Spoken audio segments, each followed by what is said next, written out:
Thank you, Adrian, and also Lucy for organising this. It has been somewhat of a dream to be able to speak in countries other than just the USA and very occasionally in Australia. So this is a great opportunity.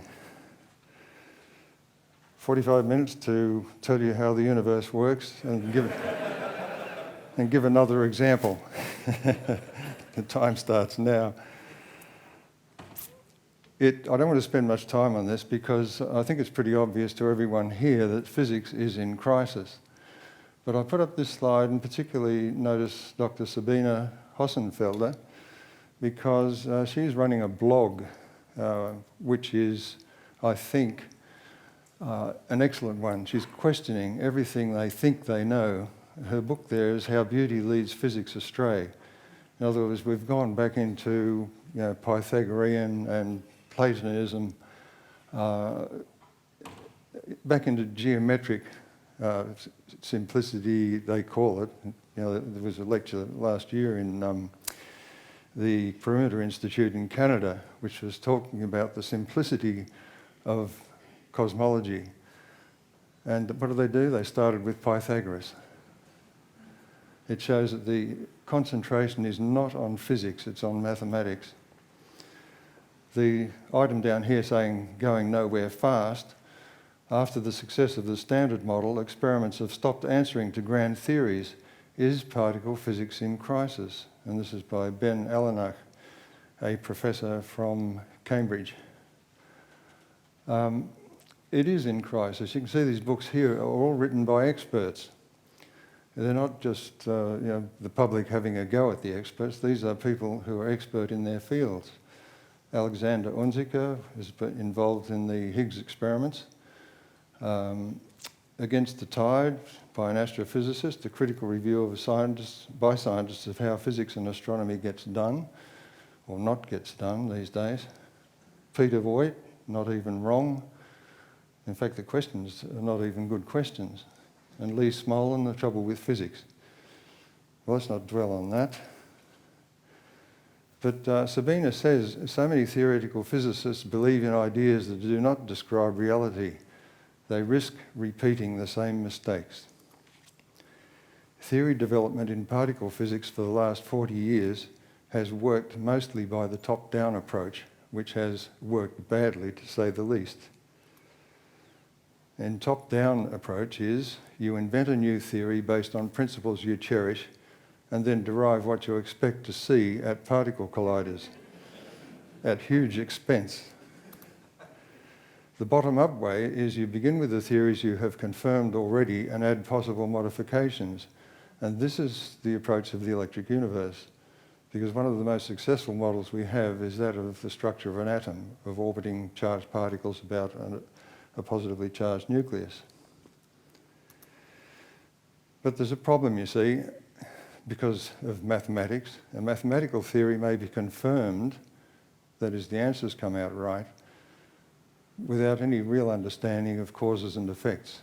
And in fact, modern science has done away largely with causes linked to effects. And Ben Alanach, who I mentioned a moment ago, says one of these questions is, where does gravity come from? We keep hearing that Albert Einstein's general theory of relativity has been confirmed yet again. Well, when you're working with a system that has no standards of measurement, rubbery lengths and rubbery time, clocks that are more like something out of Salvador Dali painting, of course you can choose your perspective to match what you want to get as an answer. Big Bang cosmology is a gravity theory, and yet we don't understand gravity. It depends on a force of gravity. But Isaac Newton said he couldn't explain gravity. And also, it's not mentioned all that often, but his bucket experiment, where you spin a bucket of water and the water rises up the walls of the bucket, he recognised meant that there's some connection between the water in the bucket and the rest of the universe. Otherwise, how would it know that it was spinning? And Einstein's theory of relativity doesn't deal with spinning objects. which as it turns out is a fairly crucial lack. Here's a video from BBC Two with a well-known commentator.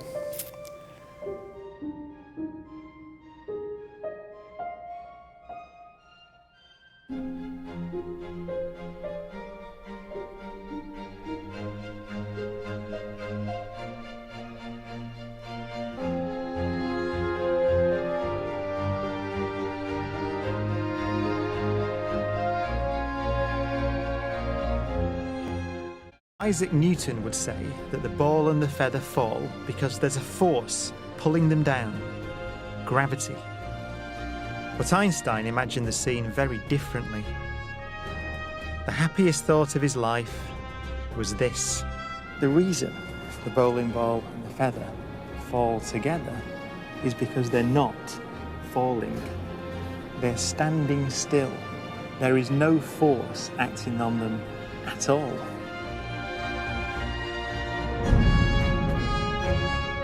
He reasoned that if you couldn't see the background, there'd be no way of knowing that the ball and the feathers were being accelerated towards the Earth.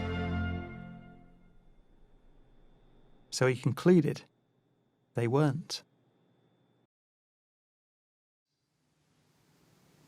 Fantastic. So Einstein did away with the force, and he did away with the rest of the universe.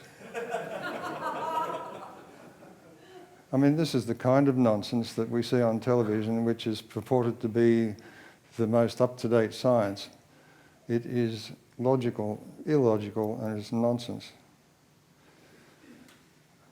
So he discarded the force and the rest of the universe, which wasn't bad going, since Newton had said that his bucket experiment showed there must be a connection with the rest of the universe. He ensured, by this stroke of genius, that mass, energy, and a whole lot of other things, light, all of these things could not be physically explained. In other words, he was no longer doing physics. So this quote attributed to him, I think, was quite accurate. In fact, towards the end of his life, I think he was rather disillusioned and felt that he, in a private letter to another scientist that was published much later, said that he had grave doubts that anything that he had done would last. I think he saw things a little more accurately than has been portrayed by those who have slavishly followed him.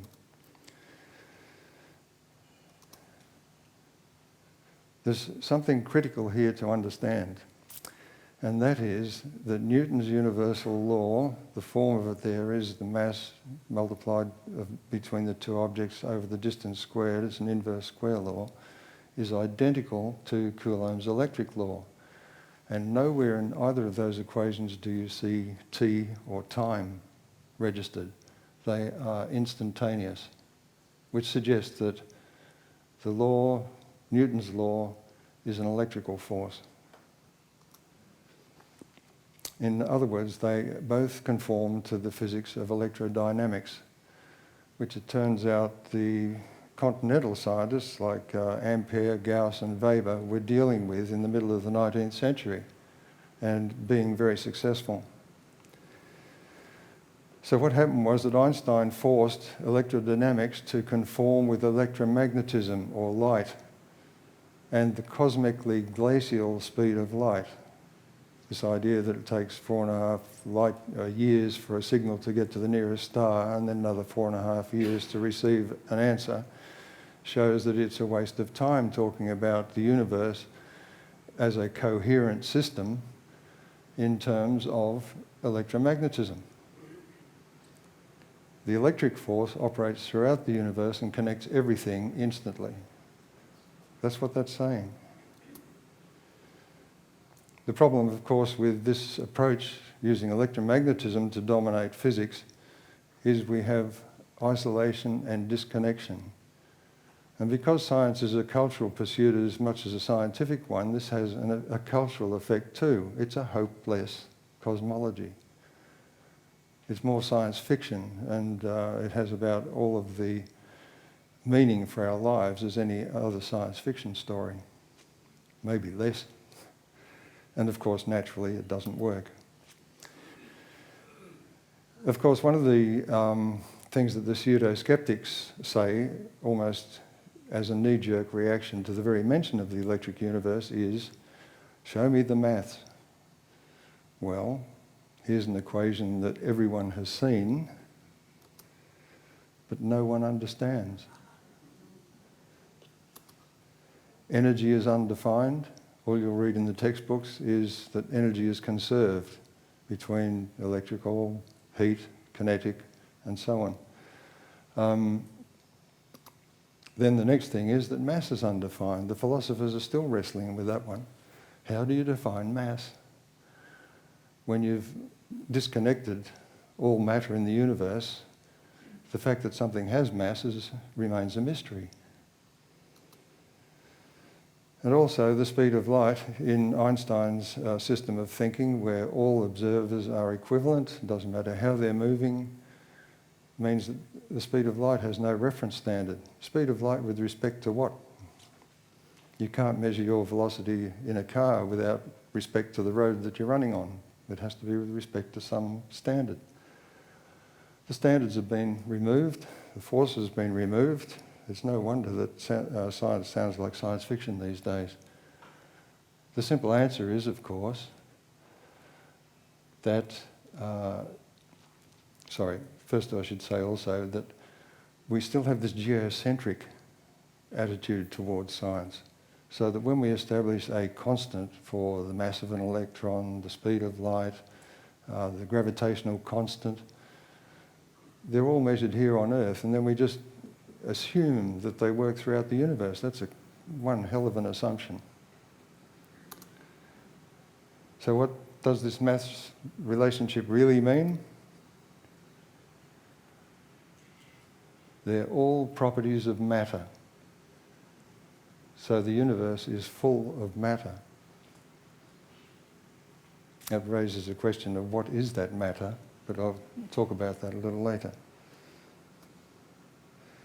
I love this cartoon because it says everything in a very simple way, which is characteristic of good cartoons. And it also shows there that gravity is a balancing force, because they've got this hovering spaceship. You won't believe the cosmology they've come up with. And I think in future, people will look back on the 20th and the beginning, I hope only the beginning of the 21st century. They'll say the same thing.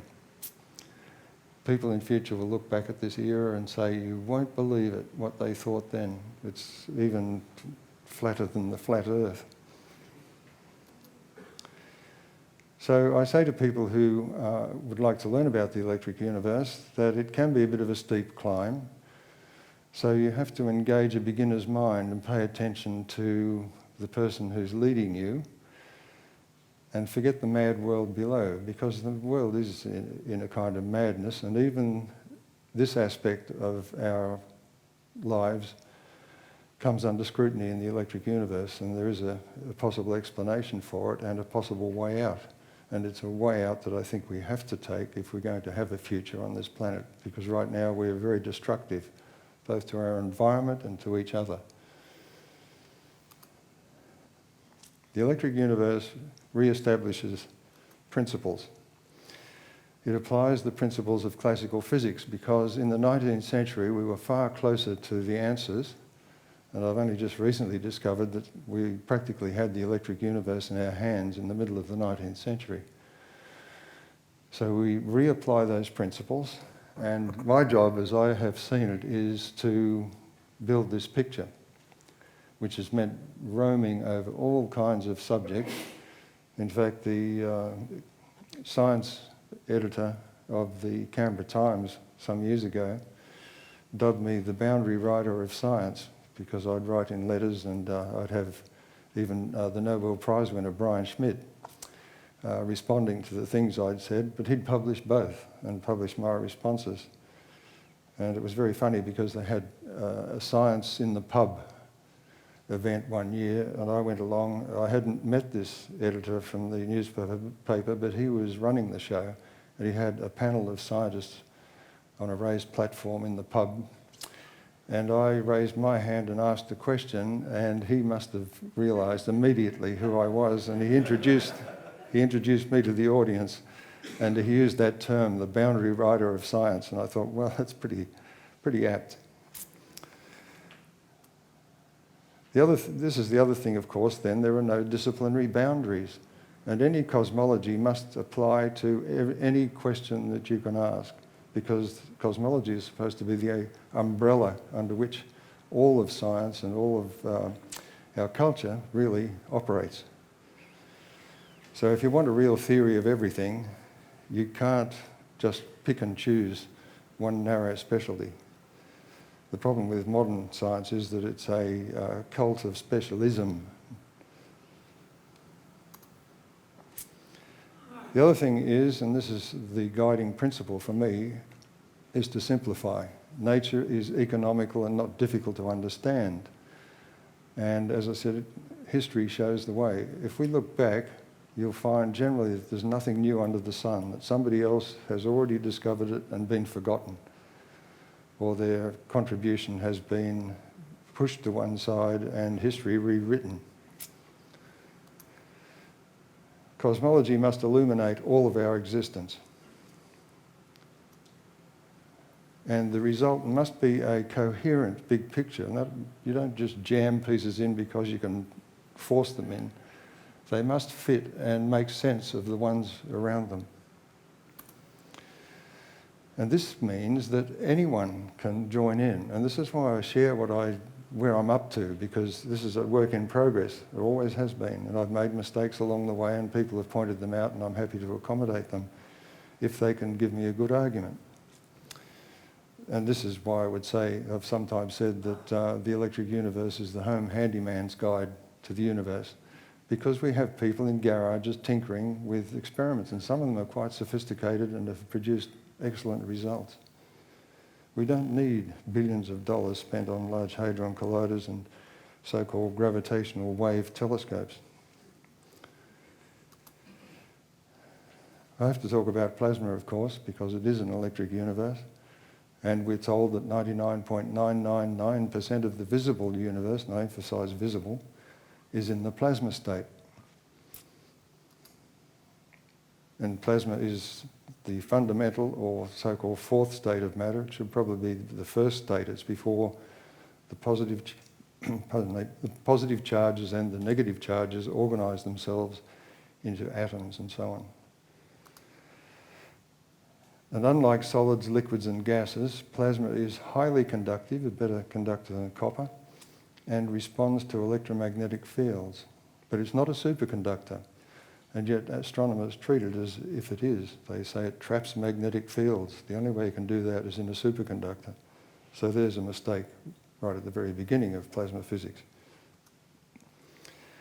Moving plasma, two different regions of plasma with different characteristics moving past one another, generate electric currents in each other.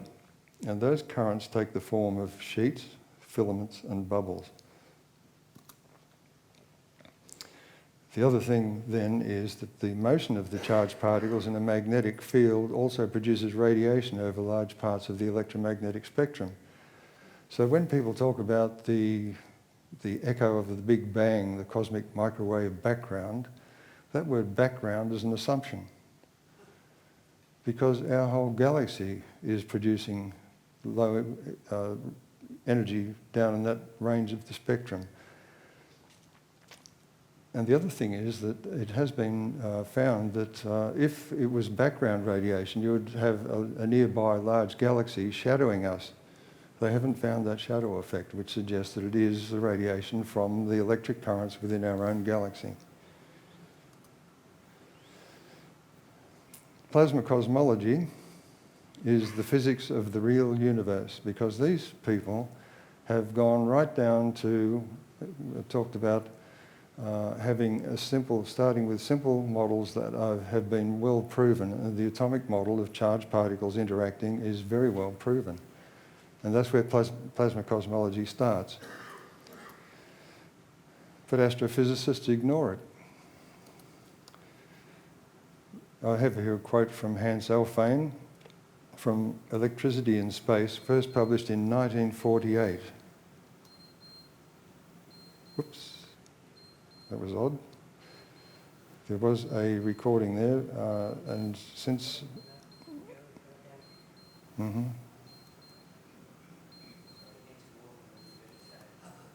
Oh, I see. Okay. Here we go. There is one great branch of physics which up to now has told us little or nothing about astronomy. That branch is electricity. It is rather astonishing that this phenomenon, which has been so exhaustively studied on Earth, has been of so little help in the celestial sphere. Electricity has illuminated our cities, but has shed no light on stellar phenomena. It has linked the Earth with a dense net of communications, but has given no information about the universe around us. Yeah, that's pretty telling. When you think of the uses we find for electricity, it's indispensable. To think that the universe makes no use of it is just a strange kind of blindness. The plasma cosmology is recognised by the largest professional organisation in the world, the IEEE, Institute for Electrical and Electronic Engineers. And they run special sessions. This, for instance, the big orange book here is a special issue on space and cosmic plasma. And I've had a couple of papers peer-reviewed and published in their transactions. Physics Today have published on the plasma universe. The book here by Anthony Peratt is a kind of Bible for those who want to learn about the detailed mathematics and so on of the plasma universe. And the book, The Big Bang Never Happened, is a very readable book, and it's available for a few dollars on Amazon, and second-hand you can, they practically throw them away. But that's quite a good description and explanation with simple diagrams of a lot of what I'm going to say in the next few minutes. This one is a quote from Anthony Peratt. Anthony Peratt was the author of the physics textbook of plasma. And he also worked with us for a few years and was very advantageous in showing us how all of the research that had been done over their lifetimes of several scholars, David Talbot, Eduardo Cardona, Ev Cochrane, they had pieced together what the ancients were trying to tell us they'd seen in the sky. And when Anthony Peratt came to our meeting in 2000, he shot to his feet and he said, "This is going to change my life." And he started sketching images on a whiteboard, which he had seen and were actually classified information, from the high-energy experiments at Los Alamos Labs, where they have electrical experiments feeding 100 times all of the energy of the power stations on Earth into something the size of a baked bean tin. They observe it from about 1 kilometre away through a telescope because they have to reconstruct part of the lab afterwards. But he was seeing the plasma behaving in ways which these people looking at prehistory and history, they had decided were what the ancients were trying to tell us. So it was the convergence of the latest in physics with all of this comparative mythology research. The results have been incredible. Getting back to here, so that's Tony Peratt. Georges Lemaitre on the left is the Catholic abbé who came up with the cosmic egg idea, which split open and everything was created. And Albert Einstein thought that was beautiful. And Hans Alfvén, on the other hand, had something to say about that. To Alfvén, the Big Bang was a fable devised to explain creation. I was there when Abbé Georges Lemaitre first proposed this theory, he recalled. Lemaitre was both a member of the Catholic hierarchy and an accomplished scientist. He said in private that this theory was a way to reconcile science with Sir Thomas Aquinas' theological dictum of creation out of nothing. He got it right. As in so many things, but was ignored. Here's another example. He had the integrity to, in his Nobel Prize acceptance speech, point out that some of the early work that he was recognised for was not applicable to plasma in space. And he did that in a very direct way. It wasn't sort of He wasn't pussyfooting around at all. And he warned that if they ignored him, there would be an inevitable crisis in astrophysics. Now, that speech was given in 1970. How long does it have to take? It seems things have to get pretty grim before those who have an investment in the current state of science will actually pay any attention.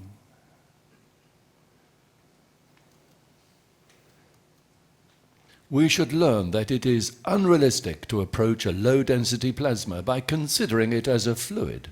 Indeed, the plasma has taught me that it is so complicated that it should be regarded more as a living being than a dead mechanical system. Langmuir, who baptized it, understood this and borrowed its name from the blood plasma. There's a clue there. There's as above, so below, a repeated pattern, and the fact that plasma organises itself, and as we're finding in the SAPPHIRE experiment, in ways which we couldn't have actually predicted but we're happy to see, gives you an impression that this is a crucial part of understanding how the universe works, and that is the electrical behaviour of plasma when you feed electrical energy into it. Don't treat it as a fluid like a wind, the solar wind and a rain of charged particles. That's got nothing to do with it. You must look at the electric circuit. Any electrical engineer knows that. Unfortunately, electrical engineers are not astrophysicists. I think they should be. So how does electricity behave in plasma? Well, you've all seen these novelty plasma balls. And this little picture here, the Birkeland current filament, you've got two filaments here, and two parallel current streams, we know from Ampere's law, tend to pull together. But in the case of plasma, because of the differences in charged particle masses and so on, and you can see this in Eric Lerner's book where he describes all of this in more detail, as they come together, they twist around one another, and they form a twisted pair of filaments, which is something known to radio and electrical engineers to help prevent interference. In this case, you'll notice the ambient magnetic field runs in this direction. This Birkeland current always follows the local ambient magnetic field direction. Now, radio telescopes can map these magnetic fields of galaxies, and they were surprised to find how ordered they are, because according to standard theory, what goes on in galaxies is all bangs and things colliding and gas blasting and causing shock waves. Nothing of the sort. The magnetic fields are ordered because the whole structure of a galaxy is an electromagnetic phenomenon. Forget gravity. Tony Peratt in his experiments compared them always with what's known as a particle-in-cell supercomputer model. And doing it that way, you're going back to electrodynamics. You're treating the charged particles as individual items and interacting via electrodynamic forces. And the result was that the experiments were mirrored by the computer models. Today, the computer models, if they don't get the right answer, they just twiddle knobs until they do. But the meaning of twiddling the knobs is lost.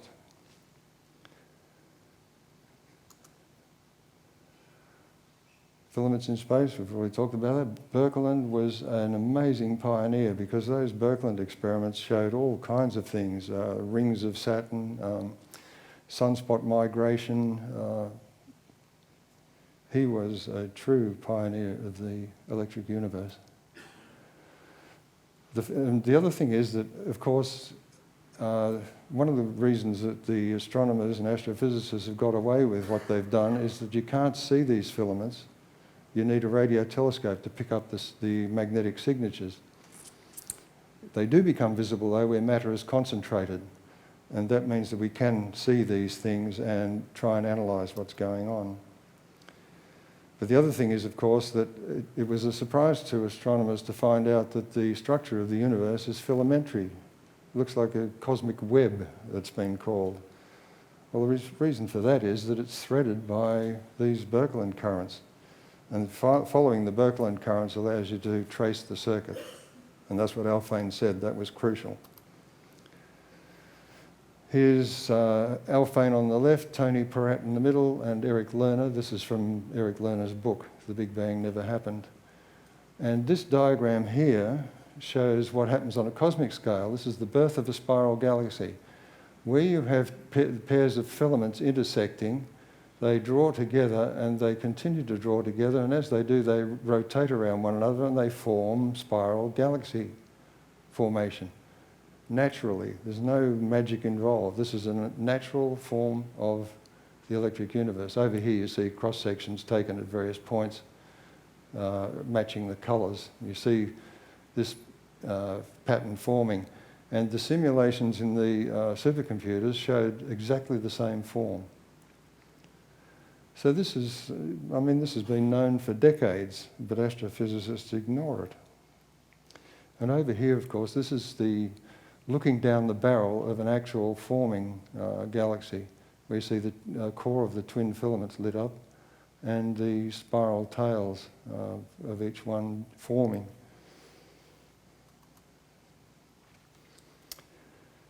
So plasma cosmology shows both experimentally and by supercomputer simulation that galaxies and their 1 over the square root of r rotation, which my friend Don Scott will be talking about, are not governed by electromagnetic forces and not gravity. So applying gravity and saying, well, it doesn't work, we'll just sprinkle around some dark matter to make the equation work, is not the way to do physics. Okay. As for central black holes, the electrical model shows that the energy spirals in along the arms, and when it comes into the centre, it does what we find in what's known as a plasma focus. For a few millionths of a second, an intense current flows from the outer to the inner electrode through the gas. Instabilities first compress the gas into dense filaments. These filaments are little whirlwinds of plasma. Birkeland currents. The sheath of filaments converges together into a dense pinch or focus, combining all the filaments into one. This filament kinks and twists itself into a tiny dense ball only a few thousandths of an inch across, called a plasmoid. Instability in a plasmoid creates powerful beams in opposite directions. Positively charged nuclei flow in one direction, and electrons flow in the other. So this is the basic picture of what's going on in the centre of a galaxy. You'll notice they talk there of the plasmoid being only thousandths of an inch across. This gives you some idea of the storage capability, the energy storage capability of these tiny plasmoids. So in the centre of the galaxy, you've got a tremendous concentration of electromagnetic energy, and at some point it becomes unstable, and the particles down the centre of it start colliding and forming neutrons. And neutrons can escape the electromagnetic field, and they do so along the axis. And these devices in the laboratory are known as the most copious source of neutrons that they can produce in the laboratory. So galaxies do the same. The neutrons escape, they decay into protons and electrons, and then you have the raw material for forming baby galaxies. We'll talk about that shortly. And just recently, this is March the 13th this year, astronomers discover galaxies spin like clockwork. They found that all galaxies rotate once every billion years, no matter how big they are. Well, this is a total mystery, unless you realise that this is being driven like an electric motor, and all galaxies are driven by the same kind of motor. They all reach the same kind of speed, regardless of size. The other thing is that they found another mystery. Galaxies line up axially along intergalactic Birkeland currents. Why do galaxies align? I mean, if there's gravity just pulls stuff in randomly, and the spin will be, or the axis of the spin should be random. But these are spread over thousands of light years. And it's because they all will have the axis aligned along the magnetic field of the Birkeland current. So an electrical explanation, Alphane's circuit explanation, handles this easily. And the other thing then is that we can see that stars are born in and trace the spiral arm power lines. They're like street lights strung along the power lines.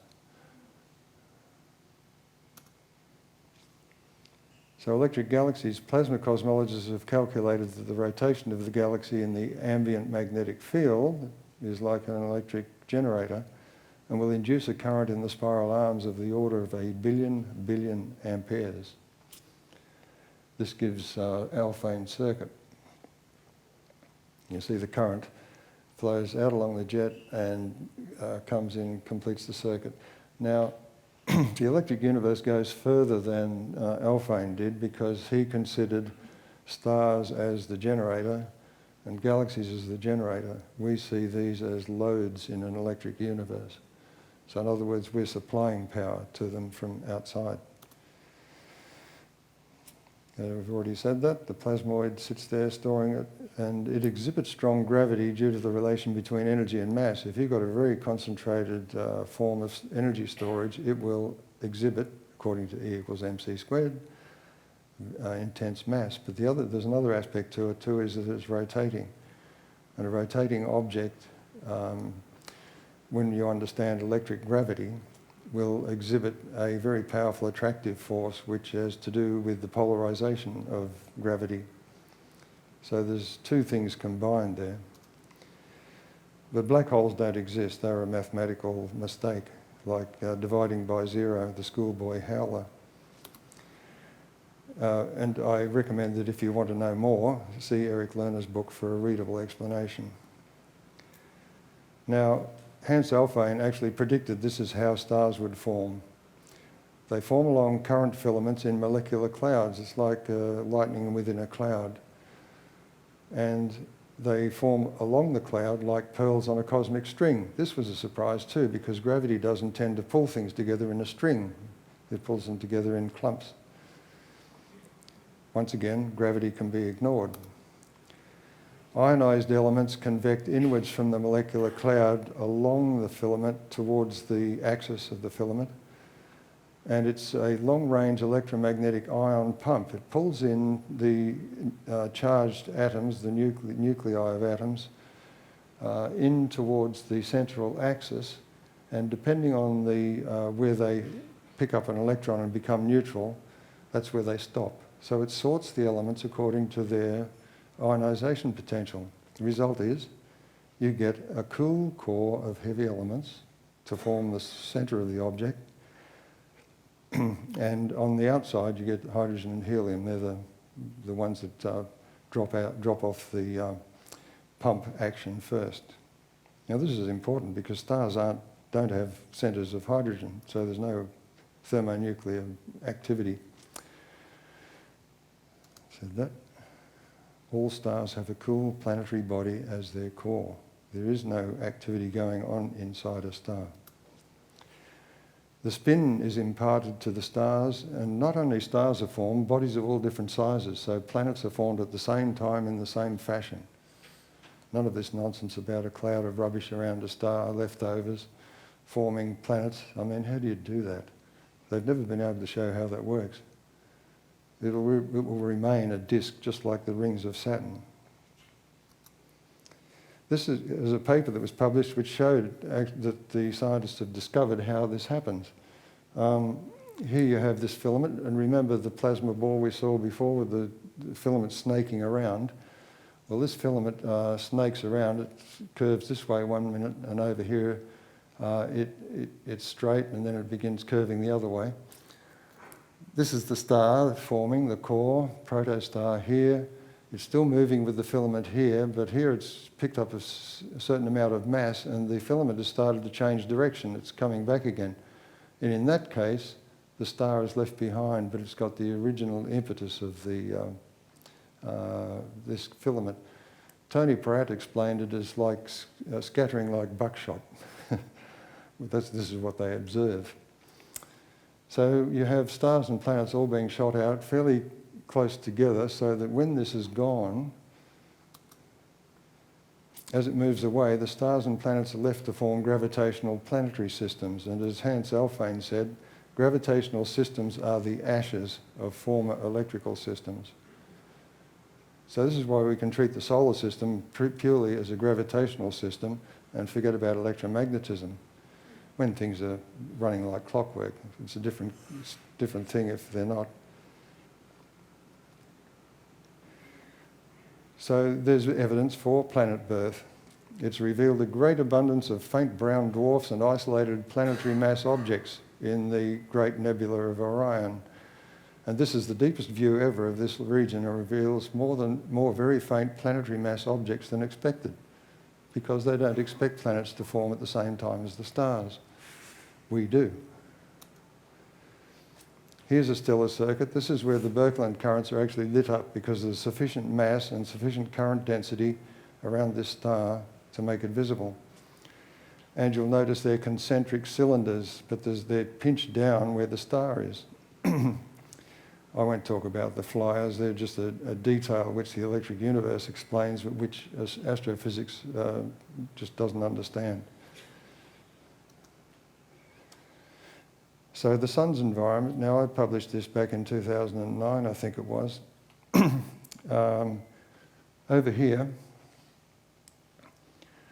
this is one of these, pardon me, one of these inner cylinders, if you can imagine. We've got cut through here, and there's the sun, and that's the heliosphere. That's 100 times the radius of the Earth's orbit. Sun in the middle. So this is our little solar system here. This one of these cylinders comes down here, and it's a cylinder of filaments. The solar wind, as it's so called, it's actually part of the circuit.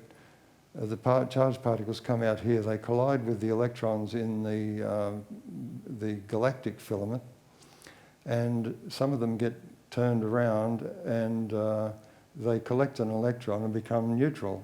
And because they're now travelling back towards the Earth and the solar system, spacecraft in here are able to pick up these so-called energetic neutral atoms, they're called ENAs, and they have found something which was not expected. And it came after I'd put this diagram up on my website and also published a paper about it. Here's the answer, and here's Dr. James Ryder, who was a very good friend and unfortunately passed on unexpectedly a short time ago. He was the past Vice President of Lockheed Martin Space Systems Advanced Technology Centre in Palo Alto. When he retired, he had access to top NASA scientists, all sorts of people.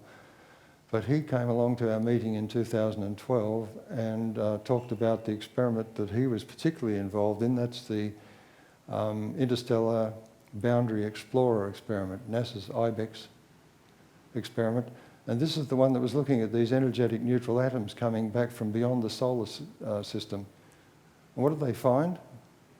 They expected to have a cometary tail of the sun as it moved through the galaxy, you know, winds and collisions and fluids and stuff like that. What they found was, this is the galactic magnetic field, this is the way the sun's travelling, so if you're expecting a cometary shock front, it should be here and a tail back here. They found nothing of the sort. They found a ring of bright, almost twinkling, they changed over a few months, bright spots arranged around the solar system like that. That is where the sun's circuit meets the galactic circuit, and where they meet, they light up. So Jim presented, and he said there were 40 predictions before the IBEX mission went up. They all failed. In fact, the researchers gave up predicting. At one point, they said, we give up, we don't know. And then he showed verified none of the 40 predictions. And the hotspots changed in a few months, and this was way off the map. And then he put my slide up. This is the one. This is a picture, of course, that I showed you a minute ago, and I had these other ones here showing supernova 1987A with this ring of bright beads around it. This is an extreme example where the thing is lit up. So we've got one of those around our solar system too, and it's all part of this plasma Birkeland current system. So thank you, Jim. He said, summary of all Thornhill's comments. He said, this one shows promise. So the Sun-Galaxy connection, he says, this is what I wrote. The beautiful symmetrical patterns that arise in plasma discharges from very simple principles renders all modelling that ignores the electrical nature of matter and the universe worthless. And this is the picture I showed just a moment ago. I won't dwell on this.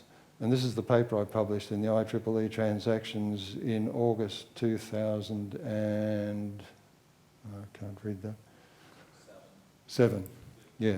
So it's 2007. I'd already put this up and drawn that diagram of how I think it works. And this has been a feature. It's been wonderful. It's easy to do. When you're on the right track, you see... What's the time? Time is up. Dear, oh dear. Okay.